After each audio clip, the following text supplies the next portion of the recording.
enseño ciencia política, pero dudo que exista ciencia política.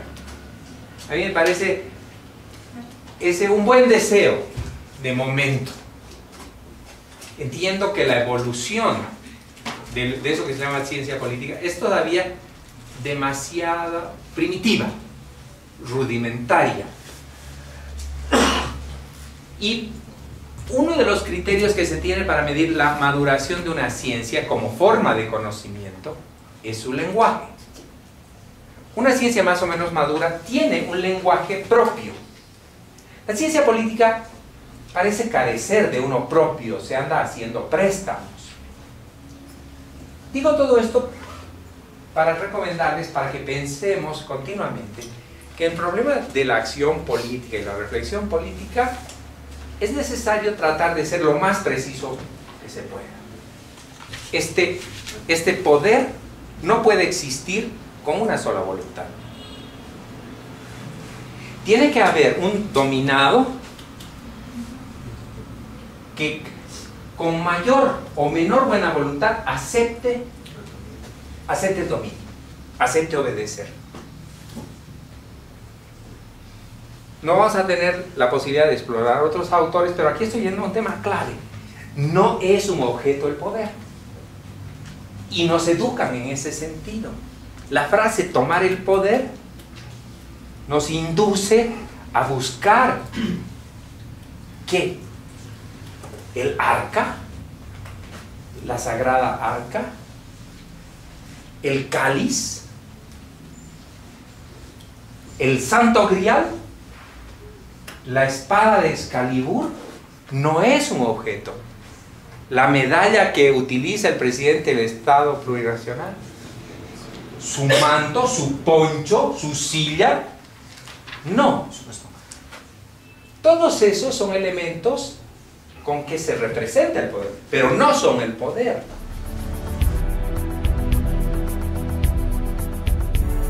El liberalismo y su última extensión, el neoliberalismo, son igualitarios. Por ejemplo, el economista Friedman dice: somos iguales, pero también somos desiguales. Lo que podemos aspirar, dice el liberalismo, es a la igualdad de oportunidades, porque en el fondo, aunque vamos a proclamar, ¿qué igualdad propugna el liberalismo? Eso es lo que tenían que habernos dicho los dos grupos. Igualdad ante la ley. Esa es la igualdad del liberalismo. El liberalismo dice: somos muy distintos. Cada individuo, ahí sí, ahora fíjense cómo combinamos individualismo e igualitarismo. Los individuos somos muy diferentes y nunca vamos a ser iguales. Y no es bueno que seamos iguales. Es bueno que seamos desiguales. Pero tenemos que ser iguales ante la ley. Teóricamente somos iguales ante la ley.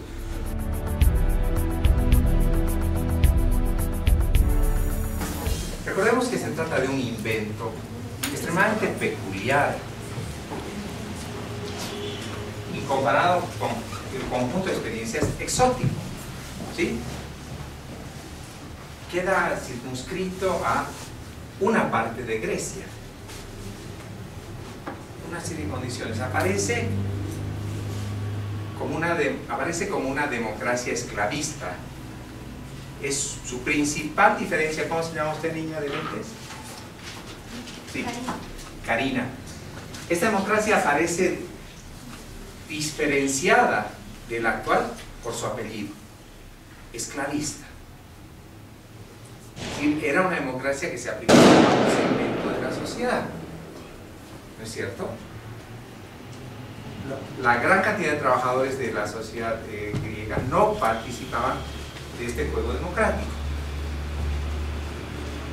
La diferencia con la democracia moderna es que supuestamente la democracia moderna contemporánea es universal.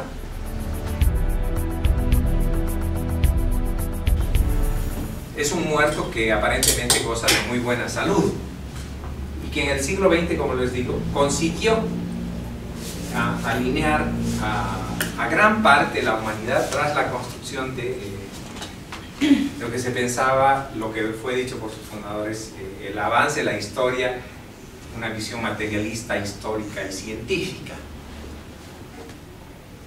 A mi entender, en gran parte, esa aspiración, ese impulso inicial terminó convertido en un impulso religioso. Los marxistas de gran parte del mundo sustituyeron la fe de una religión por el materialismo histórico, que llegó a ser tan intolerante, dogmático, como cualquier religión. En la Unión Soviética, por ejemplo, se condenó la teoría de la relatividad. En China también, por considerar una teoría burguesa. O sea, tuvo este materialismo histórico que ve a la historia avanzando a través de contradicciones entre clases sociales y que afirma que la historia nace teniendo como partera a la violencia, no por culto a la violencia, sino, dirán, porque así ocurren las cosas. Y en esta visión del siglo XIX se dice, bueno, después de que los hombres estuvieron prisioneros de sus propias contradicciones, con el arribo del capitalismo ha llegado la posibilidad de que los hombres superen sus contradicciones. Eso sería el socialismo, un tránsito a superar las contradicciones que surgen de la explotación y la dominación. Y de manera que escandaliza a Europa, que apenas puede creer lo que escucha Marx, particularmente Marx, su fiel compañero que les dicen, pero para lograr esta liberación de la humanidad de toda explotación, es necesario que se imponga una dictadura. La dictadura del proletariado es indispensable. Esa dictadura del proletariado significa, sin embargo, democracia para toda la sociedad, menos para las derrocadas clases dominantes.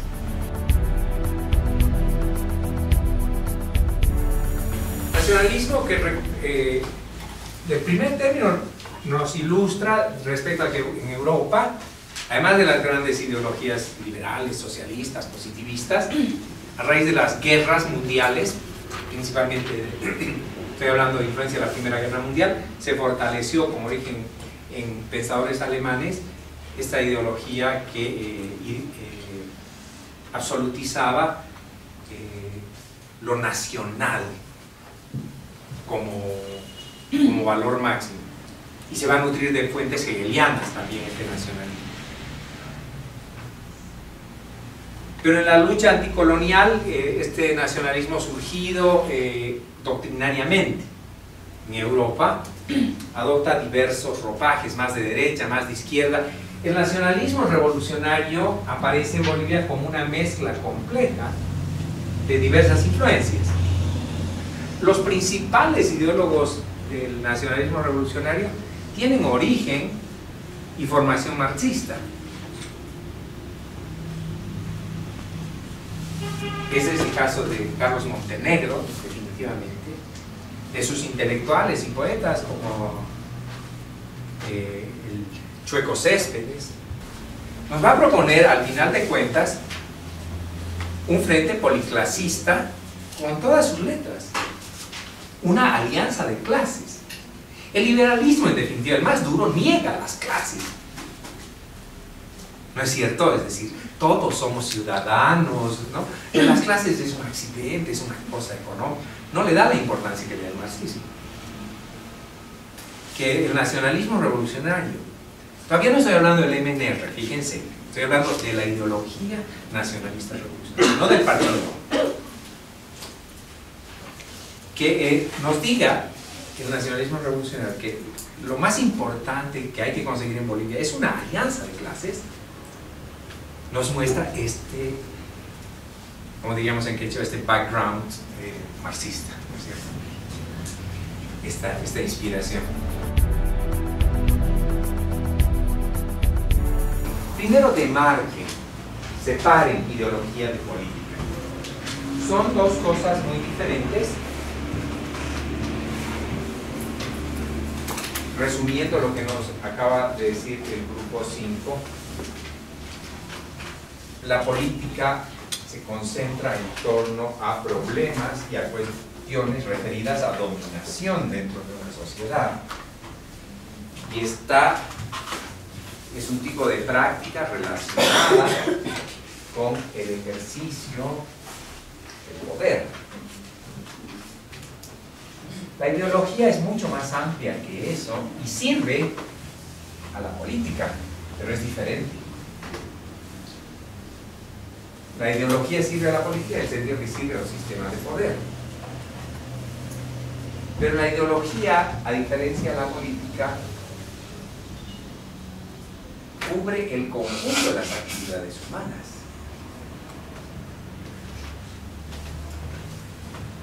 Tratando de plantear una idea que nos permite dar la amplitud del campo, la ideología viene a ser, digamos, por referencia también al Tusser, pero él no lo dice así de una manera, es para mí una referencia. La ideología viene a ser un código de interpretación de la realidad. Esa es su amplitud.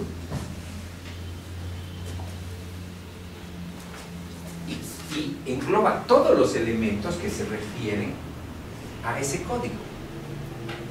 ¿Cómo nos ubicamos ante el conjunto de problemas de la vida? De manera ideológica. Muy pocas veces lo hacemos de manera científica. Inclusive científicos ultra apasionados con el método y dedicados a él en su espacio de trabajo, cuando abandonan ese espacio de trabajo ante el conjunto de los demás problemas, no suelen comportarse de una manera científica.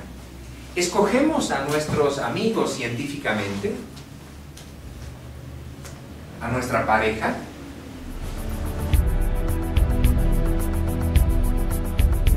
El IPSP nace de la conjunción de organizaciones sociales campesinas e indígenas. Y su estrategia no es socialista, su nombre lo dice. Su sello original, con franqueza, con claridad, es la soberanía de los pueblos. Ese es el horizonte. Allá vamos, a la soberanía de los pueblos. Ese aparato que no es un partido, el IPSP, participa en elecciones con el nombre de un partido, con el nombre prestado.